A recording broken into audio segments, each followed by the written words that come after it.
ഈ പട്ടി എന്ന് പറഞ്ഞൊരു ഭയങ്കര സംഭവമല്ലേ? പട്ടി ഭയങ്കര. എനിക്ക് മൃഗങ്ങളെന്ന് പറഞ്ഞാൽ ഞാൻ മൃഗസ്നേഹിയാണ്. അല്ലേ? ഒരു പട്ടി എന്നെ കടിച്ചാൽ പോലും ഞാൻ കല്ലെടുത്തറിയില്ല. എന്താണെന്ന് അറിയാവോ? സഹോദര സ്നേഹം.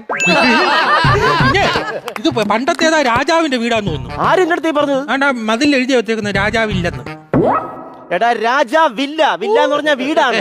രാജയുടെ വീടാണ്. ഒരുപാട് പൈസ കാണൂല്ലേ അവരൊക്കെ? ലണ്ടനിലല്ലേ ജോലി? ഭയങ്കര വലിയ ജോലിയായിരിക്കും. മോശനം വല്ലതും അവിടെ. അതൊക്കെ പറയണം. ചെവിലുകൾക്ക് വരെ ചെവിയുള്ള കാലമാണ്. അപ്പൊ ചെവരിയൊക്കെ കണ്ണുണ്ടാ? ആ ചിലപ്പോ കാണും. അയ്യേ, ഞാൻ ചെവരിന്നാണ് മൂത്രം ഒഴിച്ചത്. എന്റെ വീടിന്റെ അപ്പുറത്തൊരു പട്ടി ഉണ്ടായിരുന്നു. ഏത്? കിടിലൻ പട്ടിയാ. ഏത് പട്ടി? മറ്റേ ഇത് ഒരു റോഡ് റോളർ. അത് റോഡ് വീലർ. ആ വീലൊന്നും ഇല്ല, കാലേ ഉള്ളത്. പക്ഷെ ഒരു കാര്യം, റോഡ് വീലർ ലൈസൻസ് വേണം. അതിന് വണ്ടി ഓടിക്കാനല്ലോ കൊണ്ടുവരുന്ന വീടിന്റെ കാവലിനല്ലേ ലൈസൻസ് എന്തിനാ? എന്റെ വീട്ടിൽ ഒരു പട്ടി ഉണ്ടായിരുന്നു.